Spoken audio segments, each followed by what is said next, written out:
Hey guys, Ezra here. Here's a little street photography point of view of Edinburgh. Hello. Oh, this is post-recorded. It's like a director's cut. I'm edited this and I'm just watching it with you. I'm just here to chat about what I'm doing. So this was like a slow shutter one I was wanting. It's on the main street, trying to get like people moving. This one guy was standing there looking cool. He knew the assignment. And I was just trying a whole range of things. Nothing was really working. And then this kind of happened. And quite happy with how that kind of turned out.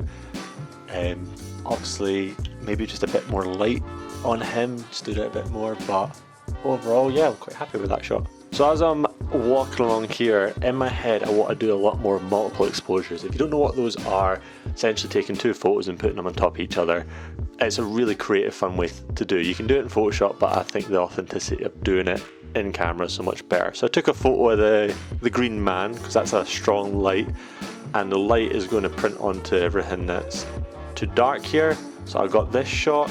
I was trying to do something a bit fun with the green man walking along the road. I quite like it. You know what, it's the thing with multiple exposures is it's really difficult. You really need to think about exactly what you want. And for this just being an off the cuff thing, I was quite chuffed with it. So as I'm walking along here, I see this lovely little lady and I'm gonna just photograph as I go by, a wee running gun. And simple shot, I like it. Nothing else to say about it really. Very like iconic spot. You can find a lot of tourists here for obvious reasons. Autumn, it just looks beautiful. You can see it by my beautiful hand placement, screen placement, that you can't even see what I'm photographing. So I was just waiting for something to go past to get the kind of orange trees, the red box, and then some subjects in it, just so the subjects have just tell a bit more of a story. I was really hoping someone in a red jacket would go past and just really tie it all together. So as I'm walking up Coburn Street, the light has came out, the sun is shining, and instead of doing kind of street photography, I was like, you know what, I'm going to do a bit of like, I don't know what you call it, cityscape? Architecture? I don't know. Either way, with my 24mm back on, that shot just looks beautiful. Walking up these three red phone boxes, I was like, I need to do something with them. So I done a quick shot here. I wish I took just a wee bit more time, because as you can see, this guy's now posing. I think that would have been a bit nicer for the photo. I spent maybe like 2 minutes going around every box trying to see if there was an angle, see if there was a funny sticker I could use, just seeing what there was. There had to have been something. And after like a few minutes, I just decided that this kind of like gap in the windows, I think that would make for nice framing. So I got this guy real quick, just a wee snapperoonie, and in a few minutes and then I got this photo here of someone else walking past, and I thought it was great. And then I came across this. I don't know why I took this photo, I don't know what was really going on, but the kind of mix and match of it, yeah, it was a bit of a vibe. I liked it. Now outside St. Giles Cathedral, sun was shining and there was this little sliver of light. I was getting a little light leak through, so I had to put my hood back on, and perfect timing, this old gentleman walks past, burst it, get the shot. Look at that, that is lovely. The any slivers of light is like a photographer's wet dream, just perfect. Walking up, I spot these two people looking a little bit lost, phones out, and I was like, I'm going to get a quick snap of these as we go past. A few other people going by. Not the greatest, a wee 16:9 crop, that cinematic looks great. Nothing too special, but there we go. Now onto Victoria Street. I personally love this street. You can just shoot the street to death. There's so much always going on, and having this elevation is great. This light was coming through, so I thought here's another time for a multiple exposure. So I took one shot waiting for people to go past, just getting them on that corner there. That white van, as you'll find out soon enough, is the bane of my existence. I hated it. So now I've got it, I've flipped the camera upside down. You can't really tell because the screen's so dark, but here's the photo anyway. I think it looks great. I was quite happy with it. The very like cut quarters looks great. Sun was really shining. That little bit light came out harsher, which just means better for double exposures. Two people going past. They were kind of lingering there. I'm not joking, I was up here for about 10 minutes doing these photos. So I was like, these two people aren't moving, let's just get back-to-back shots. And I really wanted to line up the line so like the cross was perfect. Didn't get it perfect, but I'm quite happy with it. As I was leaving, I seen these two tourists taking photos of the sign. I was like, you know what, I'm going to join and take a photo of them. Although I was a bit gutted, this guy here, boom, missed him. He looked great, and I missed him. But the other photo, it was alright. I guess I'll live. Coming down this alley, I was actually looking at my right a lot more, and then I noticed on my left there was this little rip in the mesh. There was a gentleman sitting enjoying his pizza.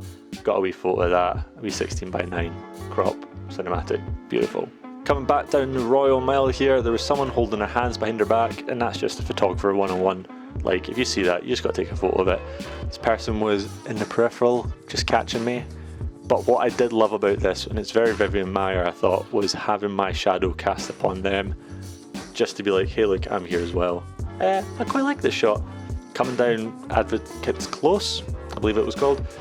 You can't tell because it's a bit blown out, but this is a great bit to see the Scots Monument, and there's a little lantern, so I was like, you know what, I'm going to put the Scots Monument in the lantern. I just have to shoot high and dry, and I don't know what that means, but boom. It's a shot. I'm not obsessed with it, but I'm glad I took it. Coming down off Coburn Street, back coming towards our Princess Street. Look at how gorgeous this is. You can't really see from the GoPro. Oh no, I'm going to sneeze. Look at these.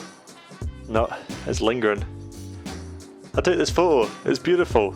I put it black and white because it looks great. God, that sneeze is just hanging on there. Just a landscape shot, nice and easy. Everyone can do it. And this is going across the top of Waverley, so I was getting these shots of people kind of just waiting for their trains. I was hoping for something a bit better, but you know what? I'd take this photo anyway and see what we can do with it. Now, coming onto Princess Street, my favourite thing right now is photographing all these cars and buses that go past. The light just shines onto people really well in this winter time. You know, not anything like to rant and rave about, but I was just taking photos. Multiple exposure attempt number like 3 or 4. The wait sign was lit up, and I'm like, if I can crop in enough, everything else will be black apart from the wait sign, and I can use that as a multiple exposure. I maybe just circled this area for a few minutes, just keep seeing wait to myself, trying to figure out what that would mean, like how could I use that in a photo. I was kind of waiting for someone to like be rushing about, but ultimately I kind of panicked and then I just took a photo of the bus. Quite happy with it turned out, because with multiple exposures you can't like burst photos, you can only take one. But then as soon as that happened, this bus was going past, and I was like, oh wait, I need to be like photographing all these people going. And quickly got a photo of this guy. I really like it. The light shines on him beautifully, just like the pocket of light just perfectly placed. And then more and more buses kept coming past. This is what I mean, the light is just fantastic. And obviously you could just stand there and just people would come past and photograph you. Now as I was finishing up, approaching my final spot, again this harsh light just looking great. I loved the way this woman had her hands, so I was like, I'll get a photo of that. Then, as you can see, I'm about to get a photo of this guy down here. GoPro dies. But here's the photo anyway, looked quite nice. And then immediately after, the guy in front, I was like, you know what, I'll get a wee photo of him as well. That's good. So that's the kind of end of it now. I'm just gonna give away like the presets I used. Like they're my own presets, I just made them up. I change presets all the time. I don't want to like sell them anymore. So there's a link below to my preset pack for November 2023. Feel free to use them and let me know. Also follow me on Instagram and TikTok, and that's it I think. And you subscribe I guess. Other than that, I'll see you next time. Love yous.